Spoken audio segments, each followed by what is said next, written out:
तो प्यारे बच्चों, आज की इस वीडियो में हम इस न्यूमेरिकल को करने जा रहे हैं सोल्व। तो चलिए फिर कॉपी और पेन निकाल लीजिए और सोल्व करते हैं आज के अपने इस प्यारे से इंपॉर्टेंट न्यूमेरिकल को। हमें दिया है यंग के ड्यू स्लिट प्रयोग में दो कला संबद्ध स्रोतों के बीच की दूरी 2 मिमी एवं पर्दे की दूरी 1.5 मीटर है। यदि 6000 एंगस्ट्रॉम तरंग दैर्ध्य का एक वर्णीय प्रकाश प्रयुक्त हो तो केंद्र से तीसरी अदित फ्रिंज की दूरी ज्ञात कीजिए।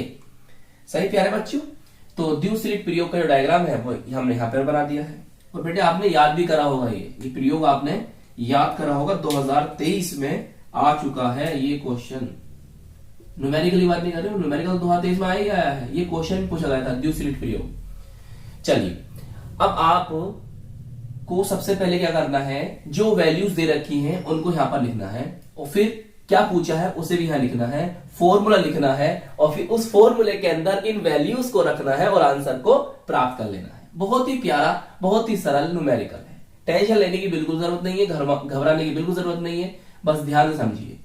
देखो भाई, उसने दिया हमें दो कला संबद्ध स्रोतों के बीच की दूरी कितनी, 2 मिमी, स्मॉल डी दे दिया उसने। क्या दे दिया? Small D. इन दोनों के बीच की दूरी स्मॉल डी, चाहो तो यहां पर डिनोट भी कर सकते हो, प्रदर्शित कर सकते हो।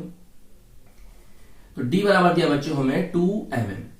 अब हम इसे क्या करेंगे, मीटर में कन्वर्ट करेंगे। काय में? मीटर में। तो हम इसे 1000 से भाग करेंगे। कितने से? 1000 से। 1000 बोले तो 10⁻3। अब ये ऊपर जाएंगे तो कितने बन जाएंगे बोलो? 10⁻³ बन जाएंगे। तो ये आ जाएगा 10⁻³ मीटर।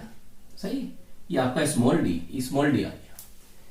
पर्दे की दूरी 1.5 मीटर है, ये आपका कैपिटल डी है। कैपिटल डी कितना बच्चों? पर्दे की दूरी 1.5 मीटर है, 1.5 मीटर है। सही। चलिए, 6000 एंगस्ट्रॉम तरंग दैर्ध्य का एक वर्णीय प्रकाश, तो एक वर्णीय प्रकाश जो है वो कितना है बच्चों? 6000 एंगस्ट्रॉम। तो lambda is equal to 6000 angstrom. इसको भी मीटर में लेकर आओगे। देखो प्यारे बच्चों, ये 3 0 है, इसे कर देंगे 10⁻3। और हम क्या जानते हैं? हम जानते हैं सर, एक एंगस्ट्रॉम जो होता है वो 10⁻⁻10 मीटर के बराबर होता है। तो यहां लिख देंगे 10⁻⁻10। अब ये मीटर में आ गया, तो ये प्लस में है, ये माइनस में है। बताओ कितने बचेंगे? 6 × 10⁻⁻7 मीटर। ये आपका लैम्डा आ गया। सही। पूछा क्या है आपसे?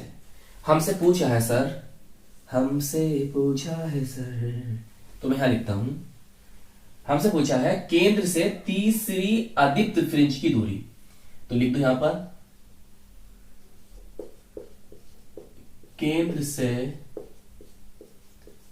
तीसरी आदित्य बोले तो जो डार्क हो, आदित्य फ्रिंज की दूरी। सही, दूरी दिखाई दे रहा हो? नहीं हो रहा होगा? अभी देखता हूं, पहले फॉर्मूला ले देता हूं। अब ब्लैक पेन निकालिए, ब्लैक पेन से फॉर्मूला लिखोगे। दूरी, इसको हम प्रदर्शित कर लें यहां पर x3 से, x3। सही, x3 फॉर्मूला ब्लैक पेन से लिखेंगे। देखिए बच्चों, x3 is equal to m-1/2 lambda D upon D. सही, और ऐसे बॉक्स में बंद कर देंगे। या प्यारे बच्चों थोड़ा सा और सॉल्व कर सकते हो इसे।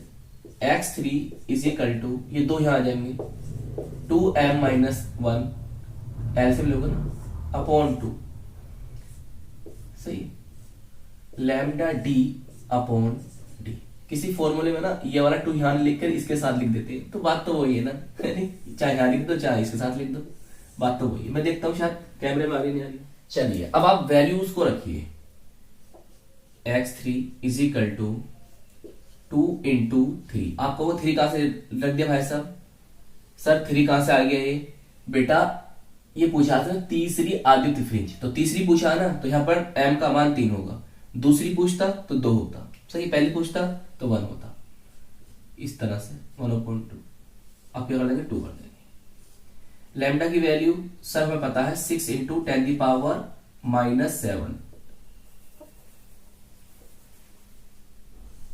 कितना? 6 इंटू 10⁻⁻7। और डी की वैल्यू 1.5, मुझे तो वैल्यू याद हो गई। और इसकी वैल्यू कितनी थी? इसकी वैल्यू है आपकी 2 इंटू 10⁻⁻3। सही है, 2 इंटू 10⁻⁻3। थोड़ा सा और सोल्व कर लेते हैं अभी।